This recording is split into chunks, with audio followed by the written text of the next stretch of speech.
ଆଜି ଆମେ ଆପଣଙ୍କ ପାଇଁ ଧନ ପ୍ରାପ୍ତିର ଗୋଟିଏ ବିଶେଷ ଉପାୟଟିଏ ନେଇକି ଆସିଛୁ। ଆଉ ଏହି ଉପାୟ ଏମିତି ଏକ ଚମତ୍କାରୀ ଅଟେ ଯାହାକି ଆପଣଙ୍କ ଜୀବନରେ ଧନର ପ୍ରଭାବକୁ ବଢାଇବ। ଏହି ନମ୍ବର ଏତେ ଶକ୍ତିଶାଳୀ ଯାହାକି ଆପଣଙ୍କର ଭାଗ୍ୟରେ ଧନକୁ ଆପଣଙ୍କ ଆଡକୁ ଟାଣିକି ନେଇ ଆସିବ। ଯଦି ବି ଆପଣଙ୍କୁ ଆପଣଙ୍କର ରାଶି ଜଣା ନାହିଁ, ଜନ୍ମ ତାରିଖ ବି ଜଣା ନାହିଁ, ଜନ୍ମ ଟାଇମ ବି ଜଣା ନାହିଁ, ତଥାପି ଏହି ଉପାୟ ସମସ୍ତଙ୍କ ପାଇଁ ସମାନ ହୋଇଥାଏ। କାହିଁକି ନା ଏହି ଉପାୟରେ ପୁରା ବ୍ରହ୍ମାଣ୍ଡର ଏମିତି ଏକ ଶକ୍ତି ଯୋଡା ହୋଇଛି। ଆମେ ଯେଉଁ ସଂଖ୍ୟାଟି ଆପଣଙ୍କୁ ଏବେ ବତାଇବୁ, ଏଥିରେ ଆପଣ କଣ ବେନିଫିଟ ପାଇବେ। ମାତ୍ର କିଛି ଦିନ ଭିତରେ ଆପଣଙ୍କୁ ଏହାର ବେନିଫିଟ ଦେଖିବାକୁ ମିଳିବ। ଆଉ ଏହି ସଂଖ୍ୟାଟି ପ୍ରଭୁ ଗଣେଶ ଆପଣମାନଙ୍କର ଗ୍ରହ ନକ୍ଷତ୍ର ସହିତ ଯୋଡା ହୋଇଥାଏ। ପ୍ରତ୍ୟେକ ଅଙ୍କର ନିଜସ୍ୱ ସଂକେତ ରହିଥାଏ ଯାହା ଆପଣଙ୍କର ଜୀବନକୁ ପ୍ରଭାବିତ କରିଥାଏ। ଠିକ ନମ୍ବରକୁ ଉପଯୋଗ କରି ଆପଣ ଧନ, ସମୃଦ୍ଧି ଓ ଭାଗ୍ୟକୁ ଆକର୍ଷିତ କରାଯାଇ ପାରିବ। ଆଜିର ଭିଡିଓରେ ଆମେ ଯେଉଁ ଉପାୟ ବତାଇବୁ ଆପଣଙ୍କୁ, ସେହି ଉପାୟ ଧନ, ଘରର ଉନ୍ନତି, ଅପାର ସମୃଦ୍ଧି ସହିତ ଯୋଡା। ଆପଣମାନେ ପ୍ରାୟ ସମସ୍ତେ ଜାଣିଛନ୍ତି କି ଆପଣଙ୍କ ଜୀବନର ସୁଖ ଶାନ୍ତି ବନି ରହୁ, ଆମ ଘରର ଉନ୍ନତି ହେଉ, ଆମର ଯେଉଁ ପର୍ସ ତାହା ସବୁବେଳେ ପଇସାରେ ଭରି ରହୁ ଏବଂ ବ୍ୟକ୍ତି ମାନ ସମ୍ମାନ ସମାଜରେ ବଢି ଚାଲିବ। କିନ୍ତୁ ବେଳେ ବେଳେ ଏମିତି ବି ହୋଇଥାଏ କି ପରିଶ୍ରମ କଲା ପରେ ବି ଆମକୁ ସଫଳତା ମିଳିନଥାଏ। ଆମେମାନେ ଅନେକ ଥର କାରଣ ଖୋଜିଥାଉ ଏମିତି କଣ ପାଇଁ ଘଟୁଛି ଆମ ସହିତ। ଦେଖନ୍ତୁ, ଆମର ଯେଉଁ ଜୀବନ ତାହା କେବଳ ଶବ୍ଦ ଓ କର୍ମରେ ଚାଲିନଥାଏ, ବରଂ ନମ୍ବର ବା ସଂଖ୍ୟାରରେ ବି ବିଶେଷ ବରଦାନ ହୋଇଥାଏ। ନେରୋଲୋଜି ହିଁ ସବୁବେଳେ କାମ କରିଥାଏ। ଏହା ଗ୍ରହର ଊର୍ଜାକୁ ସନ୍ତୁଳିତ କରି ଜୀବନରେ ସୁଖ ସମୃଦ୍ଧିକୁ ଆକର୍ଷିତ କରିଥାଏ ଏବଂ ଆପଣଙ୍କର ଗ୍ରହ ରଙ୍ଗ ବା କଲର ବି ଆପଣଙ୍କ ଜୀବନରେ ଅଧିକ ପ୍ରଭାବ ପକାଇଥାଏ। କିଛି ଲୋକ ବ୍ଲୁ କଲର ପସନ୍ଦ କରିଥାନ୍ତି, କିଛି ଲୋକ ବ୍ଲାକ୍ କଲର ପସନ୍ଦ କରିଥାନ୍ତି। ତ ଏମିତି କଲେ କଣ ହୋଇଥାଏ ନା, ଆପଣଙ୍କର ଜଣା ଅଜଣାତାରେ ନିଜର ଊର୍ଜାକୁ କମଜୋର କରିଥାନ୍ତି, ଯାହାକି ରେଡ୍ ଓ ୟେଲୋ ସବୁଠୁ ଶକ୍ତିଶାଳୀ ରଙ୍ଗ ଅଟେ।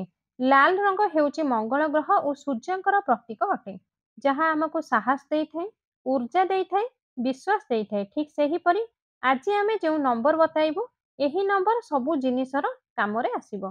ଆଉ ହଳଦିଆ ରଙ୍ଗ ବୃହସ୍ପତିଙ୍କର ପ୍ରତୀକ ଅଟେ, ଯାହା ଜ୍ଞାନ, ସମୃଦ୍ଧି, ସକାରାତ୍ମକ ଊର୍ଜା ଆପଣମାନଙ୍କୁ ପ୍ରଦାନ କରିଥାଏ। ମାତା ଲକ୍ଷ୍ମୀଙ୍କୁ ଲାଲ, ବିଷ୍ଣୁ ଭଗବାନଙ୍କୁ ହଳଦିଆ ରଙ୍ଗ ବିଶେଷ ପ୍ରିୟ ହୋଇଥାଏ। ଆଉ ଧନ ପ୍ରାପ୍ତି ପାଇଁ ଯେଉଁ ଉପାୟ ଆମେ ଆପଣଙ୍କୁ ବତାଇବୁ, ତାହାକୁ ଆପଣ କିପରି କରିବେ। ଏହି ଉପାୟକୁ ଆପଣ ଶୁକ୍ରବାର ଦିନ ଲେଖିବେ। ଯେଉଁ ବିଶେଷ ନମ୍ବରଟି ଆମେ ଆପଣଙ୍କୁ ଏବେ କହିବୁ, ଆଉ ଏହି ନମ୍ବରକୁ ଆପଣ ଶୁକ୍ରବାର ଦିନ ହିଁ ଲେଖିବେ। କାହିଁକି ନା ଶୁକ୍ରବାର ମାତା ମହାଲକ୍ଷ୍ମୀଙ୍କର ଦିନ ହୋଇଥାଏ।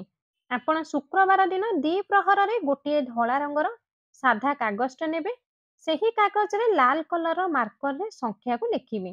ଆଉ ଏହି ନମ୍ବରକୁ ଆପଣଙ୍କର ପର୍ସରେ ବା ଟ୍ରେଜରୀରେ, ଯେଉଁଠି ବି ଆପଣ ଧନ ରଖୁଛନ୍ତି କିମ୍ବା ଅଫିସରେ ଯେଉଁଠି ଆପଣ ପଇସା କାରବାର କରୁଛନ୍ତି, ସେହି ଜାଗାରେ ଏହି ନମ୍ବରକୁ ରଖନ୍ତୁ ଏବଂ ମହିଳାମାନେ ଆପଣଙ୍କର ଧନ ରଖୁଥିବା ଜାଗାରେ ଏହି ନମ୍ବରକୁ ରଖନ୍ତୁ। ଯେଉଁଠି ଆପଣ ଟଙ୍କା ରଖିଥାନ୍ତି, ଚାଉଳ ଡବା, ଡାଲି ଡବା, ସେହି ଡବାରେ ବି ଆପଣ ଏହି ନମ୍ବରକୁ ଲେଖିକି ରଖିଦିଅନ୍ତୁ। ଆପଣଙ୍କର ପର୍ସରେ ବି ଚାହିଁଲେ ମହିଳାମାନେ ରଖିପାରିବେ। ତ ଦେଖିବେ ପଇସା ଆପଣଙ୍କର ବଢିବ ହିଁ ବଢିବ। ଆପଣ ଏହି ସଂଖ୍ୟାକୁ 10 ଟଙ୍କିଆ ନୋଟରେ ବି ଲେଖିପାରିବେ, କିନ୍ତୁ ଧ୍ୟାନ ଦେବେ ସେହି ନୋଟକୁ ଆପଣ ଖର୍ଚ୍ଚ କରିବେ ନାହିଁ। ଦେଖନ୍ତୁ, ଯେଉଁ ନମ୍ବର ଲେଖିବେ ସେହି ନମ୍ବର ହେଲା 9, 27, 108। ଓଡ଼ିଆରେ କହି ରଖୁଛି 9, 27, 108। ଏହି ନମ୍ବର କଣ ପାଇଁ ଏତେ ଖାସ୍ ହୋଇଥାଏ? ନମ୍ବର 9, ଏହି ନମ୍ବର 9ଟି ବହୁତ ମଙ୍ଗଳକାରୀ ହୋଇଥାଏ।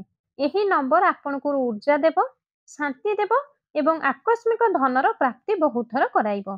ଏହା ଆପଣଙ୍କ ଜୀବନକୁ ଆପଣଙ୍କର ବାର ବାର ଅଚାନକ ଧନର ପ୍ରାପ୍ତି ଦେବ, ଯାହାକି ରାସ୍ତାରେ ଯିବା ସମୟରେ ପଡ଼ିଥିବା ଟଙ୍କା ଆପଣଙ୍କୁ ମିଳିବ କିମ୍ବା କୌଣସି ବି ଦିଗରୁ ଆପଣଙ୍କୁ ପଇସା ମିଳିବ। ଦ୍ୱିତୀୟ ନମ୍ବରଟି ଯେଉଁ 27 ନମ୍ବର, ସେହି 27 ନମ୍ବରଟି ନକ୍ଷତ୍ର ସଂଖ୍ୟା ଅଟେ, ଯାହା ଆପଣଙ୍କର କୁଣ୍ଡଳୀରେ ଯେଉଁ ଗ୍ରହର ଶକ୍ତିକୁ ଅଧିକ ଜାଗୃତ କରିଥାଏ। ଆଉ ତୃତୀୟ ଯେଉଁ 108 ସଂଖ୍ୟାଟି ସବୁଠୁ ପବିତ୍ର ସଂଖ୍ୟା, ଯାହା ଆପଣଙ୍କର ଭାଗ୍ୟର କୁଣ୍ଡଳୀରେ ସକାରାତ୍ମକ ଆଣିଥାଏ। ଆଉ ଏହି ସଂଖ୍ୟା ଆପଣଙ୍କ ଜୀବନରେ ଧନ, ସମୃଦ୍ଧି ଓ ଆକର୍ଷିତ କରିଥାଏ। ତ ଆପଣଙ୍କ ପାଖକୁ ଚୁମ୍ବକ କରି ପଇସାକୁ ଟାଣିକି ନେଇ ଆସିବ। ତ ଆପଣ ପୁରା ବିଶ୍ୱାସର ସହ ଏହି ତିନୋଟି ସଂଖ୍ୟାକୁ ଆପଣ ଲେଖିକି ଆପଣଙ୍କ ଧନ ରଖୁଥିବା ଜାଗାରେ ରଖିଦିଅନ୍ତୁ। ଏବେ ଆସନ୍ତୁ ଜାଣିବା ଦ୍ୱିତୀୟ ଉପାୟଟି। ଦ୍ୱିତୀୟ ଉପାୟଟି ହେଉଛି ଯଦି ଆପଣ ଆପଣଙ୍କ ଘରେ ସମୃଦ୍ଧି ଚାହୁଁଛନ୍ତି, ଆପଣଙ୍କର ଚାକିରି ଚାହୁଁଛନ୍ତି କିମ୍ବା ଆପଣ ଧନ ଲାଭ ଚାହୁଁଛନ୍ତି, ତ ଆପଣ ଏଥିପାଇଁ ଏହି ଉପାୟଟି କରନ୍ତୁ। ଶୁକ୍ରବାର ଦିନ ଆପଣ ଏହି ଉପାୟକୁ କରିବା ପାଇଁ ଆପଣଙ୍କର ପୂଜା ଘରେ ବସି ସଫା ଧଳା କାଗଜଟିଏ ଏହି ନମ୍ବର ଲେଖିବେ। ତାପରେ ରେଡ୍ ମାର୍କରରେ ଆପଣଙ୍କର ଯାହା ଚାହୁଁଛନ୍ତି, ମାନେ ଆପଣଙ୍କର ଯାହା ବି ମନସ୍କାମନା ରଖିଥିବେ ସେହି ମନସ୍କାମନା ବା ଆପଣଙ୍କର ଯାହା ବି ଇଚ୍ଛା, ଯଦି ଚାକିରି ଚାହୁଁଥିବେ, ପ୍ରମୋସନ ଚାହୁଁଥିବେ, ବ୍ୟାପାର ବୃଦ୍ଧି ଚାହୁଁଥିବେ, ଯାହା ବି ୱିଶ୍ ଆପଣଙ୍କର ଧଳା ରଙ୍ଗର ସାଧା କାଗଜରେ ଲେଖିଦେବେ। ଏହାପରେ ଆପଣ ହଳଦୀକୁ ପାଣିରେ ଗୋଳିବେ, ଗୋଟିଏ ଛିଟା ସେହି କାଗଜରେ ମାରିଦେବେ। ଏହାପରେ ସେହି କାଗଜକୁ ଆପଣ ଯେଉଁଠି ସେଭ୍ ଜାଗା ଭାବୁଛନ୍ତି ସେହି ଜାଗାରେ ରଖିଦିଅନ୍ତୁ। ଆଉ ଏହି ଉପାୟ ଏକ ସିଦ୍ଧି ଓ ଅନୁଭୂତି ଉପାୟଟିଏ, କିନ୍ତୁ ସବୁଠୁ ଜରୁରୀ ହେଲା ଆପଣ ଶ୍ରଦ୍ଧା ଓ ବିଶ୍ୱାସର ଏହି ଉପାୟକୁ କରନ୍ତୁ। ଦେଖିବେ ଯେବେ ଆପଣ ଏହି ନମ୍ବରକୁ ଆପଣଙ୍କ ପାଖରେ ରଖିବେ, ଏ ବ୍ରହ୍ମାଣ୍ଡ ନିଜେ ଆପଣଙ୍କ ପାଇଁ ଧନର ମାର୍ଗ ଖୋଲିଦେବେ। ଏବେ ଆସନ୍ତୁ ଆଉ ଗୋଟିଏ ନମ୍ବର ବିଷୟରେ ଜାଣିବା। ଆଉ ଏହି ନମ୍ବର ଯଦି ଆପଣ ଲେଖିବେ ଆଉ ଏହାକୁ ଆପଣଙ୍କ ପାଖରେ ରଖିବେ, ଆପଣଙ୍କ ଜୀବନରେ ଚମତ୍କାର ରୂପରେ ଧନ ପ୍ରାପ୍ତ ହେବ। ସଫଳତା ଓ ସମ୍ମାନ ଦୁଇଟି ଯାକ ଆପଣଙ୍କୁ ପ୍ରଦାନ କରିବ। ଏହି ନମ୍ବର ପ୍ରତ୍ୟେକ ଗ୍ରହକୁ ସକାରାତ୍ମକ ଊର୍ଜାକୁ ନିୟନ୍ତ୍ରଣ କରିଥାଏ ଏବଂ ଆପଣଙ୍କର ଭାଗ୍ୟକୁ ଜାଗୃତ କରିଥାଏ। ତ ସେହି ନମ୍ବର ହେଉଛି 3। ଆଉ ଏହି 3 ନମ୍ବରଟି ବୃହସ୍ପତିଙ୍କର ନମ୍ବର। ଏହି ନମ୍ବର ଆପଣଙ୍କର ଭାଗ୍ୟକୁ ଓ ସଫଳତାର କାରକ ଅଟେ। ଏହି 3 ନମ୍ବର ଆପଣଙ୍କୁ ସବୁବେଳେ ଉନ୍ନତି ନେଇକି ହିଁ ରହିବ। ଆଉ ଦ୍ୱିତୀୟ ନମ୍ବରଟି ହେଉଛି 2। ଏହି ନମ୍ବର ଚନ୍ଦ୍ରମାଙ୍କର ହୋଇଥାଏ। ଏହି 2 ନମ୍ବରଟି ମଣିଷର ମନକୁ ଶାନ୍ତ ରଖିଥାଏ ଓ ଇମୋସନାଲକୁ ବାଲାନ୍ସ ରଖିଥାଏ। ଠିକ୍ ସମୟରେ ଠିକ୍ ନିର୍ଣ୍ଣୟ ନେଇ ପାରିଥାନ୍ତି। ତୃତୀୟ ନମ୍ବରଟି ହେଉଛି 1। ଆଉ ଏହି 1 ସଂଖ୍ୟାଟି ସୂର୍ଯ୍ୟଙ୍କର ପ୍ରତୀକ ଅଟେ।